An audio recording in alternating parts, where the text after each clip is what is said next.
All right, what's going on, everybody? Welcome back to another live episode of the Gridiron Uncensored podcast. And get used to this. It's going to be a Sunday night ritual where you get the Gridiron After Dark crew. And, of course, it's Trevor, myself, and Blake. We're going to be doing recaps of every week. And this is just kind of a little taste test, I guess you will. Week 0, week half, 0.5, whatever the hell you want to call it. We're the college football season has officially kicked off. I don't care if you say it hasn't or not, it has. And we had some really good games, just to prime us for what's going on next weekend. So tonight we're just going to talk a little bit about what's going on or what happened, I guess, over the weekend. We'll start off with the games that maybe didn't shock as much. Your Hawaii and Delaware State. Talk a little bit about SMU Nevada, how that got a little squirrely, and then Montana State and New Mexico, and of course Georgia Tech and Florida State.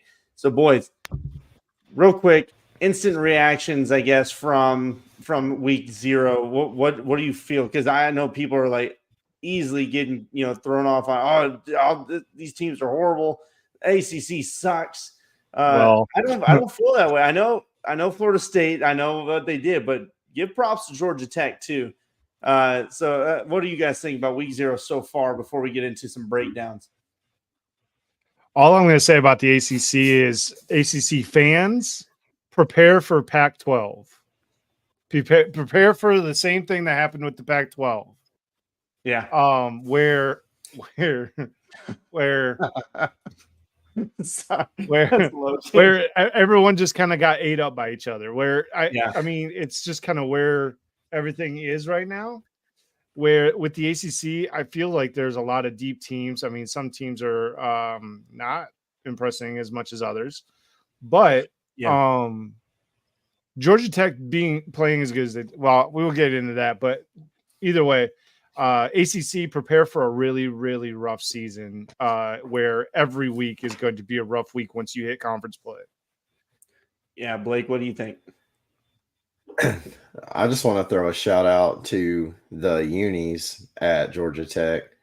Those uniforms were looking fresh, and very clean. I like that a lot. The offensive line play out of that game for Georgia Tech shocked me. I thought they played really well, and then the front on the defense there, that was, I mean, a key takeaway for me. I'm not dead on Florida State yet, but it's a tough road for them to finish out winning the ACC. The other 3 games, I mean, it was just football to watch, really. Yeah. Well, let's go ahead and talk about it. What do you think, Trevor? I'm just saying, I feel like the other 3 games were more entertaining than the Georgia Tech game, in my opinion. I thought Georgia Tech had FSU's number the entire game. From start to finish, I felt like Georgia Tech had them right where they wanted them. I never once thought that FSU was going to pull away. DJU was, well, exactly who I thought he was. Average. Some actually that game below average. But as far as the other 3 games, I found that the New Mexico game, my Lobos, even though they blew the living shit out of that game, dude, I thought they played really well. My hat's off to Montana State, though. Yeah. My God, not giving up. That's like the epitome of not giving up on a game. Because they were, I think they were down like 17 points at one point in time. Yeah, I mean, they just kept fighting it. And honestly, Brendan, you and I talked about it, where they just went turtle mode in second half. Yeah, New Mexico just stopped trying to score. I felt like it was absolutely insanity. Yeah, and look, we'll talk about these games here in a second. But just I agree, you can't get too ahead of yourself and think you've got a game wrapped up when you don't. You've got to play hard. Yep. At least midway through the 4th, you cannot let up. So let's talk about let's get into some of these games, guys. Talk about Hawaii a little bit. I know that was it wasn't on like a channel, it was on an app or something. You had to watch it. Another late night game for those on the East Coast. But really, when you look at box score watching, all that type of stuff, when you look at it, it really wasn't impressive. At times it was tied. It was 14-14. And you're kind of like, okay, what the hell is going on? Hawaii, this is one where we talked in our preview. You want to see them blowing them out. You want to see them pushing that envelope of the spread. And that didn't happen. The final was 35-14. We got, fourth quarter, you beat them 14-0, which is great as a Hawaii team. But, you want to see more from that. So obviously week 0, you're shaking out the kinks. So I don't take too much in the early week games. A lot of teams are still trying to figure shit out, but you can still kind of get an idea. It's not a full on, okay, we know who this team is yet, but we have an idea. And I think the same can be said for a lot of these teams that we talked about. Strager, 17-34 for 200 yards, 2 touchdowns. That's okay. Third down efficiency wasn't great for a Hawaii team going up against, a really bad FCS opponent. That's something they need to square that away. Guys, anything on Hawaii and Delaware State? Not really. I was actually like you said, I was quite disappointed with how Hawaii played overall. I felt like it was just I guess going through the motions, watching some of the replays and stuff like that, like nothing I don't know. It was just like, it was Hawaii and Delaware State. Yeah. Yeah, Yeah. and look, Hawaii's trying to get a bowl game. You got to do a little bit better, in my opinion. Blake, what were you going to say? I agree. Delaware State's statistically one of the worst teams in like history. I mean, it's for Hawaii to struggle. I know the score may look like it was, oh, there we go. I like that that comment that just popped up.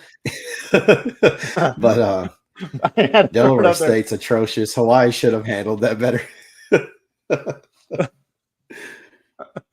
I love live shows because you get comments from the fans, from the boys. It's beautiful. Oh, hey, babe. Took them off that night. I'll wear them for you later. But let's go ahead and sorry. This is a family show. I like Brendan to stare me in my eyes. Oh, yeah. Oh, geez. The boys are in the comments. Let's do this. All right. Let's again, Hawaii. It's just, do better. I grade it. It's a win, but I want to see more from Hawaii. Yeah. Let's move on and talk to another FCS game. This one initially got away from them, and we're talking about Montana State, New Mexico. And that was one that, Blake and I were like, okay, we got Montana State. The spread, everybody's like, hold on, why is the spread like this?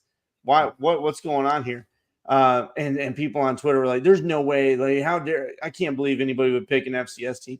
Well, look what happened. New Mexico was winning. They had a really good start. They were running power sets. They were mixing it up.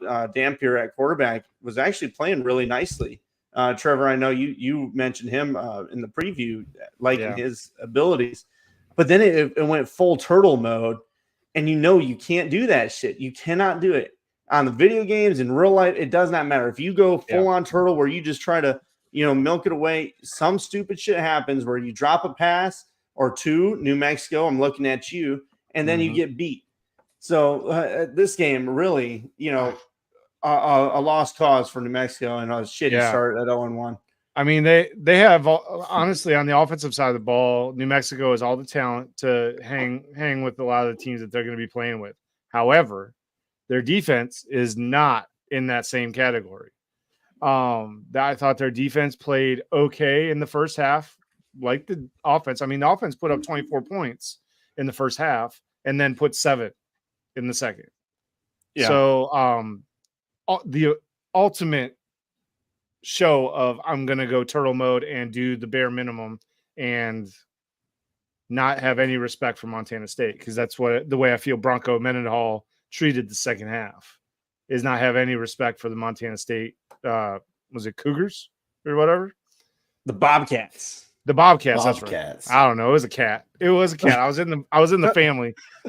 Never mind. I won't say what I was going. I'll shut up. All right. Hey, Blake, what do you think about it?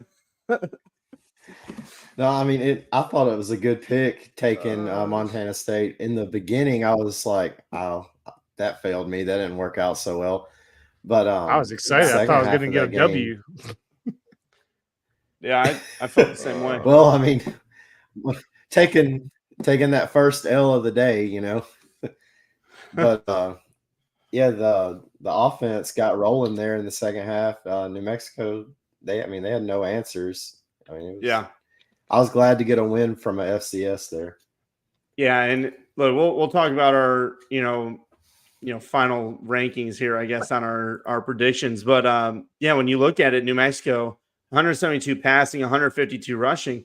You go look at Montana State, they ran for 362, and you're talking a 95, 93-yard touchdown in the crunch time. And I had mentioned it on Twitter. I was like, hey, look, this is a great moment right here for Montana State. If they can score here, utilize the 2-minute warning. Oh, and by the way, it's called 2-minute warning. It's not a 2-minute fucking timeout.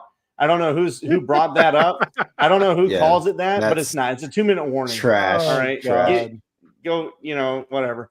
But either way, they hit that mark. They were able to bust it and take it all the way down for a touchdown, and then stop them on a 4th down or, whatever it was on a drop pass and get the ball right back. So that's the stuff where it's clutch moments, for Montana State and bad moments for New Mexico. So big game for Montana State. Great for them. New Mexico, You got it. You got to turn around. I think you have the potential to do fine, but you cannot let up. So we'll see how that goes moving forward. Boys, you ready to move on to SMU Nevada? Yeah. Yeah, that Well, so that game also you got or a shout Blake- out for putting two backs over 100 yards rushing in the Yeah. Montana State game. Yeah. That's Yeah, a hard that's thing true. to do. That is Yeah. true. And It's I not also easy. want to say that New Mexico definitely underutilized a very speedy Eli Sanders. I was very disappointed that they didn't utilize him as much. I mean, he got like 16 or 18 carries for 87 yards. They could have used him way more in the passing game, but they chose not to do that. Yeah, it's again, week 1, week 0, whatever the hell you want to call it. It's time for reflection, see what worked, see what didn't. But you got to change quickly, and we'll talk more about that very soon. SMU, let's get into them. SMU Nevada. This was one that early on was ugly. I honestly, the whole game got ugly until late in the fourth for SMU. I thought Nevada was SMU played actually pretty well. Yeah, I mean, unafraid. they I would say they played unafraid. Absolutely, they came in ready to kick some ass. Straight up, they were hitting hard. They were flying to the football, and SMU was like they had no answer for it. They had quarterback issues where they were sitting their starting quarterback of Preston Stone. I wasn't expecting that to happen. No, I didn't. But Jennings was playing all right. But it's almost like a wake up moment. Like, hey, you guys expect to be this ACC dark horse, maybe come in and win the conference. And you spend all this money in the offseason, all the talk from the offseason, and then you come out and you lay an egg really in the first quarter, and then the second quarter is still kind of ugly. And you're just like, okay, we're down to Nevada, and we're supposed to be a Power 4 team. So I'm like, okay, SMU, when are you going to step up? I thought the game was over. I started playing college football 25. I jumped on that Xbox, baby. We both did. All of us started doing it. Shit. So I was like, I don't know. What do you guys think of the SMU Nevada game, boys? I was disappointed. Yeah, go ahead, Blake. Sorry. Yep. No, I mean, there was high expectations for SMU, and there still can be, but to come out and just play against such a bad team in Nevada like that, you just expected more out of it. But I mean, it is week 0. You got to kind of take it all with a grain of salt. But some games you're just supposed to win, and it's supposed to be a better looking win, and that one just wasn't. Now, I mean, I give all the credit to Nevada at this point because I mean they did a great job of what they accomplished in that game and making SMU come up with an answer for what they were doing, at least on defense.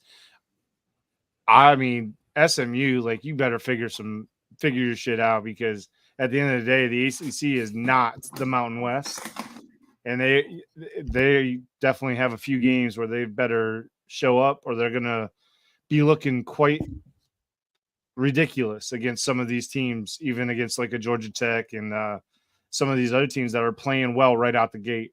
You have to have way more urgency to play against a lot of these teams. Nevada, I was really impressed with Nevada. That kind of changed my mind about them. Yeah, look, again, that's another one where you've got to come in, even if you have kinks to work out. Like Blake said, there's games you should win. It's not like you're out there going toe to toe with another Power 4 opponent or whatever. This is a team that you should beat. Off after all the stuff in the portal, you're touting your coaching staff, quarterback play, running backs. But again, it was tight until the very end, and then they were able to muster a comeback. Preston Stone did get back in there, threw for 254, touchdown, and then you got some good running, decent running out of there, but only 100 yards. I'd like to see more out of their rushing game. But I say, and I did this from one of my, Road to Glories. I know it's a video game, but RJ Maryland, tight end for SMU. That guy ate last night. Mm-hmm. And I'm not talking eating like Nick Saban was talking about on game day, baby. We're talking, this guy was catching balls left and right. It was beautiful. 162 yards and a touchdown right at the end to win it. So great game from him. I want to see more, lean on your tight ends, guys. We know this in football. Lean on the run game, lean on tight ends. So yeah, I think SMU is going to be fine, and they turned it around quickly in that game, but you can't let that linger, man. Yeah, you got ACC play coming up soon.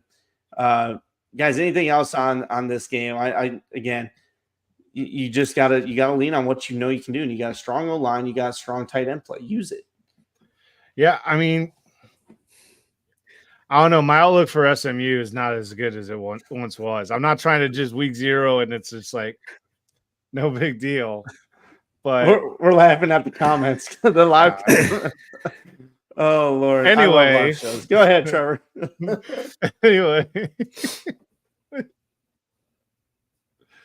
Oh, good Lord. Anyway, SMU, I just you can't play like that against the ACC, excuse me. Yeah. That you're gonna get eaten alive. So you gotta come up with something. No. SMU is no dark horse. Oh, so no longer dark horse candidate. You're giving up on them? I don't think they can make it to the championship. I think they'll have a good season. I still think they could potentially have a really good season, but they will not be sniffing the championship. Man. Yeah, I still think they have potential to have a good season, but I'll say with the Florida State game, and maybe a good segue here, with Florida State losing to Georgia Tech, that conference is even more wide open now than what it was. So I still think it's possible. I mean, hell, at least they're 1-0.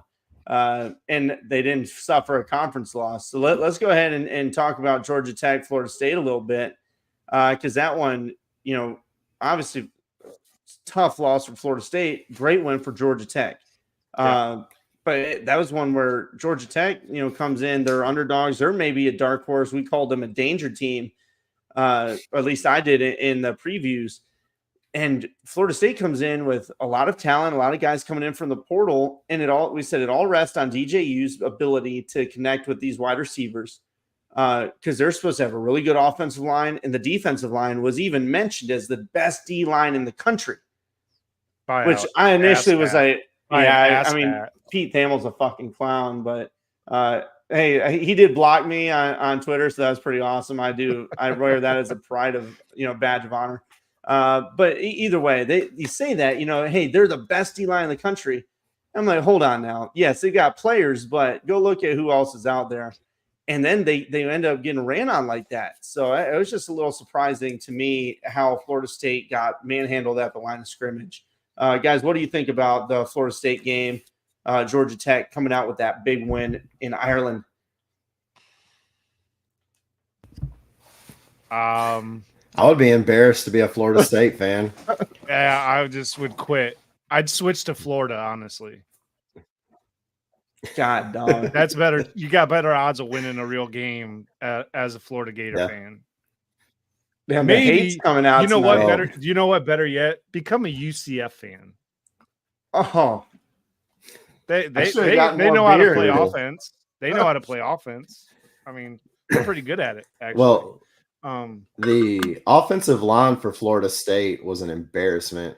I mean, they got A5, and the defensive line at times showed promise, but they just couldn't be consistent with it. I mean, Georgia Tech they ran all over them. Georgia Tech's offensive line is very big. They were way bigger than I expected. They had some large guys on that front line, especially at center and both the guards. Those guys were some big guys. They were handling that defensive line. They were handling them just fine. The linebackers for Tech was absolutely insane. I mean, they was swarming to plays in the backfield. That number 15, Butler, that kid was a menace. Dude, number 44 for Georgia Tech too. That linebacker was now the meme actually of him. Man, he looks like a linebacker. He looks a linebacker from the 90s, prototypical build, baby. That dude, I love it. I want him on my team immediately. I hope he enters the transfer portal in college football 25. I'm getting him. I hope he leaves. I'm glad you said the video game. You're like, hey, Georgia Tech, great job. Hey, you need to leave. Like that linebacker's going somewhere else. But no, it was just really a great game from them. And Haynes King had a really solid game on the ground. He made really strong runs. Passing, he was efficient. He did what he needed to do. He didn't go out there and try to be a hero. He wasn't, a game breaker in the air, but he made the passes that he needed to. 11 of 16 for 146. And then, that, like I said, the rushing with 54 yards. So that's the stuff where you move the chains. And there was moments there where I was a little bit concerned that they might, screw themselves, where they didn't get a third down or they had a bad penalty. And those were like keys to victory that I mentioned. You got to stay ahead of the sticks. You cannot have bad turnovers. And there was a couple times that they had those moments, but Florida State could not capitalize. Yeah. And that's where I think my biggest concern is for Florida State. Yeah, my biggest concern is their run defense. Jamal Haynes was, while he did not have a lot of yards, I'm telling you that young man was making gashes. Almost 7 yards to carry. Yeah, he was just making them pay. And I don't know if that's a scheme thing for Florida State, and they just dialed up the right plays at the right time. And just that, that chess match between offensive coordinator, defensive coordinator. But I just thought that with all of the hype with Florida State's defensive line, with the lack of hype for Georgia Tech's offensive line and their defensive secondary, I thought Georgia Tech won this game from the first quarter, in my opinion. The way they were playing Florida State was not ready for that kind of an intense game, which just speaks volumes of how I now continue to feel about Florida State's head coach. I just don't think that he is preparing the team for a game that they should have been ready for this game. And it did not look like they were ready for the intensity that Georgia Tech brought. Yeah, it looks like they got sideswiped. Blake, what do you think? But it kind of also ties into the transfer portal as well, because a lot of people had a lot of stock in Florida State based off of their portal class, because they got a lot of big name players. But, we've all kind of said it since Colorado last year, just because you dominate the portal does not mean it's always going to mesh, and the players are not, they don't play with each other. They don't know each other yet. They don't always mesh well together. And that's kind of what I think happened too. Like Roydell Williams looked good at times. He had a couple of good runs, but I didn't see a lot out of the receivers that everybody real big on. DJU, last year we said he was just like a middle tier quarterback anyways, but a lot of people thought him being under Norvell would really amplify him and step him up, especially with that receiving core down there. But the offensive line was, I thought, awful last night. But it could have just been how good Georgia Tech was. Georgia Tech, they was really impressive. It's not to take away from them, but the offensive line for Florida State, I think, is going to be an issue. Yeah. Again, the hard thing is, yes, this is week 0. These week 1, and we're able to talk about a couple of teams. We don't know the rest of conferences. We don't know how any of this is going to play out, but it does look good for Georgia Tech. It looks rough for Florida State, and this Florida State team's got a gritty, Boston College team coming up next weekend, who's also got a mobile quarterback to deal with. So that's something defensively they need to figure out, their containment and stopping the run game. But like you said, offensively, they've got to. I just didn't like the play calling, to be honest with you.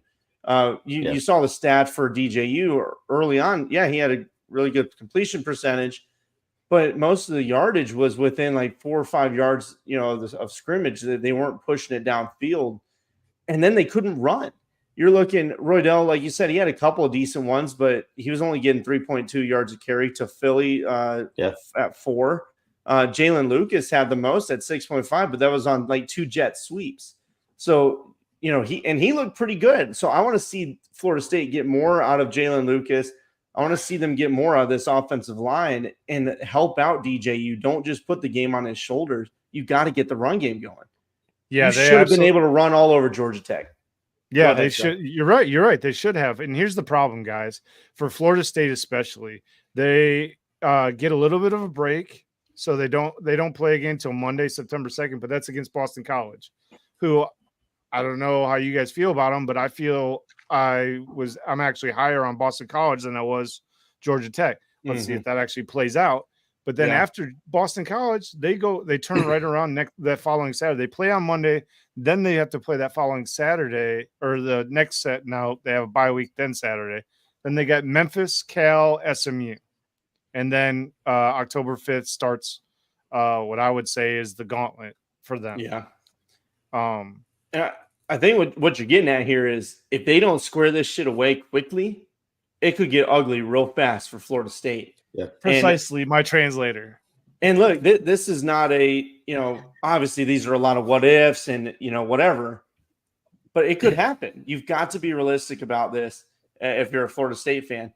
And obviously, can things change? Yes. Can they fix the issues? Absolutely. Can they still contend for the ACC? Sure. Nothing's saying they can't. It just made it a little bit tougher. And we're able to criticize this game a little bit more because this is the biggest one that we saw. And obviously, we'll get a lot more intel in next weekend. Trevor, go ahead.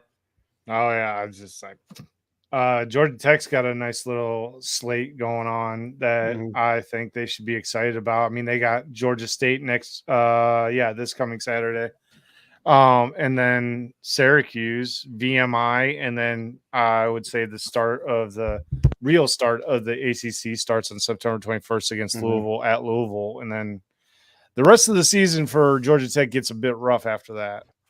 But I mean, I'm curious to see how they play Syracuse at Syracuse, and that'll be a good indicator, I feel like, of what to expect from Georgia Tech going forward. Hey, we got a comment here.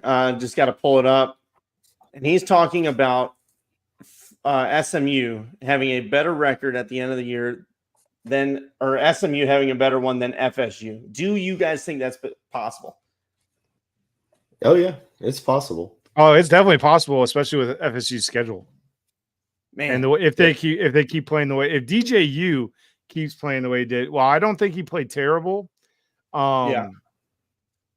They were very, I don't want to even say they're one-dimensional because they did run the ball a little bit, but I feel like they became a little bit more one-dimensional than they probably would have liked. Yeah. And I think there's a possibility that SMU has a better record. I mean, there's a significant possibility that Florida State might be just slightly better than 500 this year. I mean, if they keep playing the way they played. I hate even saying that, but like if they can't figure it out, I'm talking like 7-5. I mean, yeah, like I could easily see a 7-5 season now that they dropped their opener. Man, and then Logan, I don't think this is happening, but I think Narduzzi's getting fired. But hey, we're getting comments, so we appreciate it. But I don't know, guys. If you said Boston College, I might agree with you. Hey, hold on now. But yeah, look, Boston College just gave them trouble. That's true. They give it over the years. A lot. It's usually one or two teams they give fits to every year. But it was in a rainstorm, man. It was in a rainstorm. It doesn't matter. It does not matter. They still have to deal with it the same as your team does too. So I don't know, guys. We'll keep track on Florida State. Obviously, I still think they have the ability to turn around. There's plenty of talent there. You just want to see it mesh and help DJU a little bit more in that run game. But we will see. We got 100K on DraftKings. Oh, geez. I love the live shows in the comments. It's great. But guys, anything else on these games for week 0? Obviously, we've got a preview show coming up for week 1 and a lot more games. And it's shaping up to be an exciting year off. If week 0 is any indicator, it's going to be crazy. And I'm all for some chaos. Boys, anything else before we close out? No, I don't got much. It's going to be an interesting Saturday now that Florida State's lost. Like I'm going to be looking a lot at the ACC games this coming Saturday, honestly. Yep. Absolutely. Because we thought there was a lot of depth there. I didn't think it was going to happen this quickly, that there would be some shakeup. So I thought they could keep it in there. I really thought Georgia Tech would be close, but I didn't think they'd win outright. So we'll see. It's going to be a fun year, fun conference, and we'll see what happens in week 1, guys. Thank you for tuning in, and we'll catch you around here, and keep an eye out for the preview show coming up soon. Y'all have a good night. Night.